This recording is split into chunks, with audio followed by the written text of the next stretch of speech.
Right lads, welcome to another video. Today I'm going to be going over the biggest mistakes you can make when you're cutting body fat. So whether that's you're transitioning from a bulk or you're starting out with a cut, biggest mistakes you want to avoid.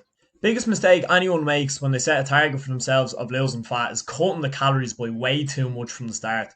A big cut in your calories is just overall a completely miserable experience. If you're in too much of a calorie deficit, you're going to lose fat for sure, but you're also going to lose a fuck ton of muscle. And added to that, it's just a completely unsustainable way of doing things. You might lose the weight, you might lose 10, 15 kilo, whatever in a couple of months, but you're just going to put it all back on because you're going to be fucking starving when you come out of that diet. As I said, it's just pretty much overall a miserable experience. Your strength in the gym, the quality of your workouts is going to suffer massively, and your general energy level in your day-to-day life is going to be on the fucking floor. Best way to start, in my opinion, is cut the calories slowly. I wouldn't cut by more than about 200 or 300 calories when I'm starting off a cut, certainly for the first couple of weeks. The whole idea with that is you're giving yourself room to improve and to kind of progress to. If you cut your calories by 500-600 right away, you lose weight quicker at the start, but as I said earlier, you're probably going to lose a little bit of muscle mass as well. And added to that, when you eventually hit a plateau with your 500-600 calorie deficit and you're not losing weight anymore, you have to cut it by even more than that. It's going to make your life even worse.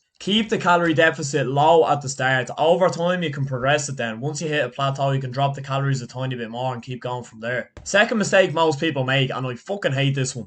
People think excessive cardio is the way to lose weight. People might be bulking, oh well and good, they're doing 3, 4, maybe 5 weight training sessions a week. When it comes time to cut then, they want to throw that approach out the window, forgetting that it's just all about calories. You don't need to change up your training method. You shouldn't do your training any different to how you would when you're in a gaining phase. Maybe you can throw in some extra cardio down the line to help with the calorie burn, but apart from that, keep your strength training workouts the same. When you're in a hypocaloric state or your calorie deficit, you need to keep up with your weight training as well as other things like sleeping well and keeping your protein intake high so that you're not losing any muscle mass and you're preserving as much as possible. Plus, despite what people say, if you're still a beginner to the gym, you can definitely lose fat and gain muscle at the same time. More muscle equals a higher metabolism, which means it's going to be easier for you to lose fat once the muscle is built because you're going to be burning more calories by doing literally nothing. And at the same time, if you're building muscle and losing fat at the same time, you're killing two birds with one stone. Building muscle is going to improve your body composition. Losing body fat is going to improve your body composition. You can think about it like moisturising your skin. Water moisturises your skin from the inside. Put a moisturiser on, moisturise from the outside. It's the same with building muscle and losing fat.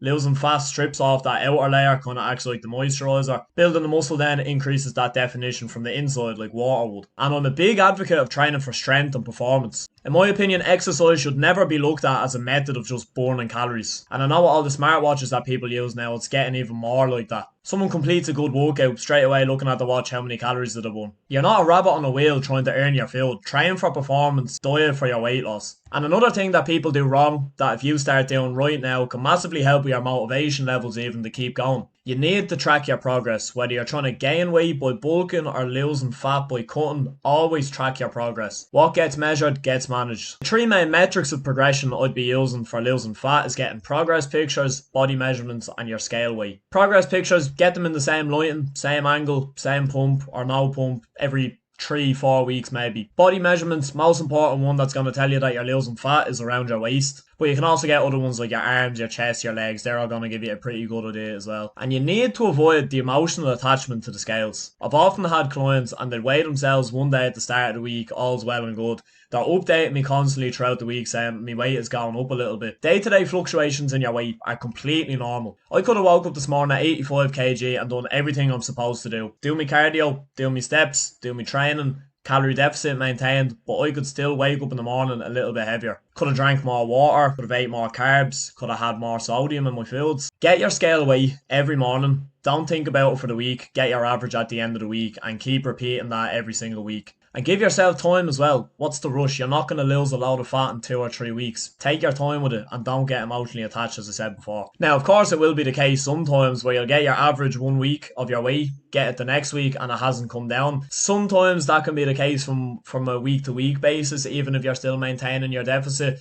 I'd say on a fortnightly basis, so every 2 weeks. If I'm 85 this week and in 2 weeks time if I get my average I'm not dipping below 85, that's when I need to introduce this LAP approach, logical adjustment process. This is where I just understand that there's something going wrong somewhere, that I'm just not quite losing any weight anymore and I just need to make a few adjustments. So maybe I'll do an extra cardio session a week.